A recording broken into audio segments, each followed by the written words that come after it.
So what did you miss at Jubilee today? Well, you missed a full day. You missed us talking about love. We heard from John's Gospel and John's first letter.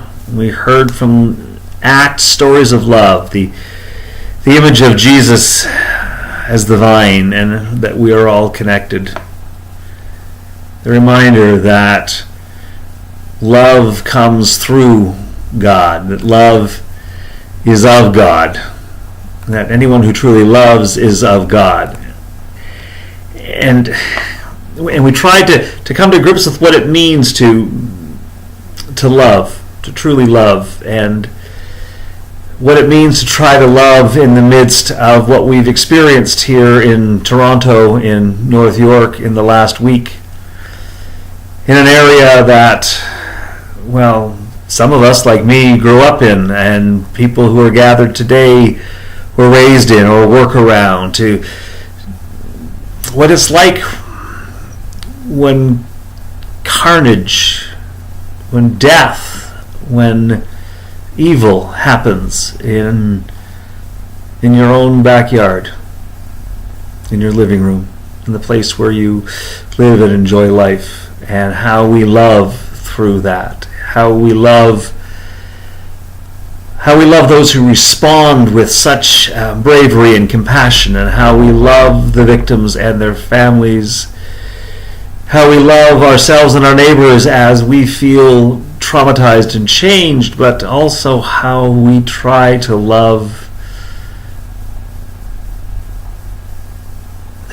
everybody, those who would make political hay out of it, those who would spew hate because of it, how we love even the man who would drive a van and try and succeed in killing people. What does love look like? What does love mean? So we talked about that. We prayed. We spent some time just grieving and wondering how we go forward in love.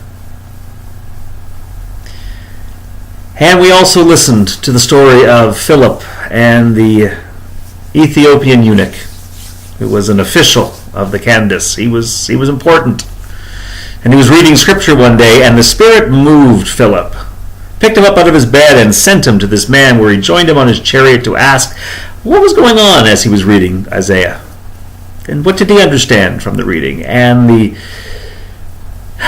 Ethiopian official didn't know what to make of it, and so they began a conversation that would lead to a sharing of Jesus and what life meant through the lens of Jesus. And then the Ethiopian, seeing essentially what I call a puddle, but was probably a pond, and saying, "Can you baptize me here?" And Philip baptizes him, and then the Ethiopian goes off rejoicing, and Philip is spirited away.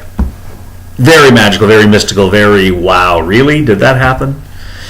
And yet in that story, the essence perhaps of what it means to share faith, and an important message for us in 2018, where much of the world thinks of us Christians as narrow-minded, bigoted, anti-science, anti-everything.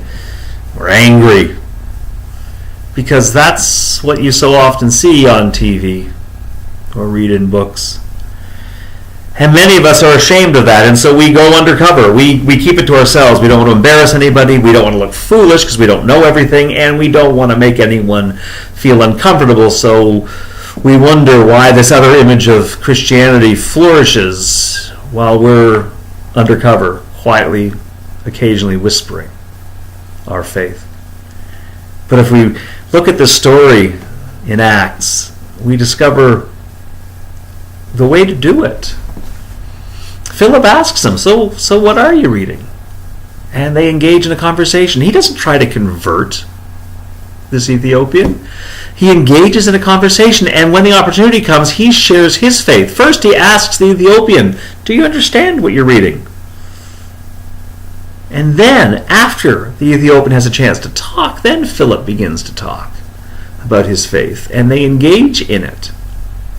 And although they are not alike, they learn from each other. And then when this man asks, can I be baptized? Philip doesn't fall back on all sorts of traditions and rules and what you have to do. He simply responds to that man's need.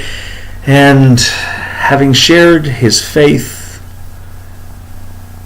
the man that he shared it with goes off rejoicing. We don't know if he joins a church. We don't know if he follows the faith. We don't know if he donates to the right charities. We know nothing other than he went off rejoicing, and Philip had done his job. And that perhaps is our job, to engage with strangers, with people that we have very little in common. Engage with them, listen to them, hear their stories, and when invited, share ours. Not just mumble our faith and keep it to ourselves, but share it. What it means to us, how it has helped us, what our challenges are, what our questions are. But in the engagement, we share real faith. Faith that is not bigoted or narrow or hateful or angry.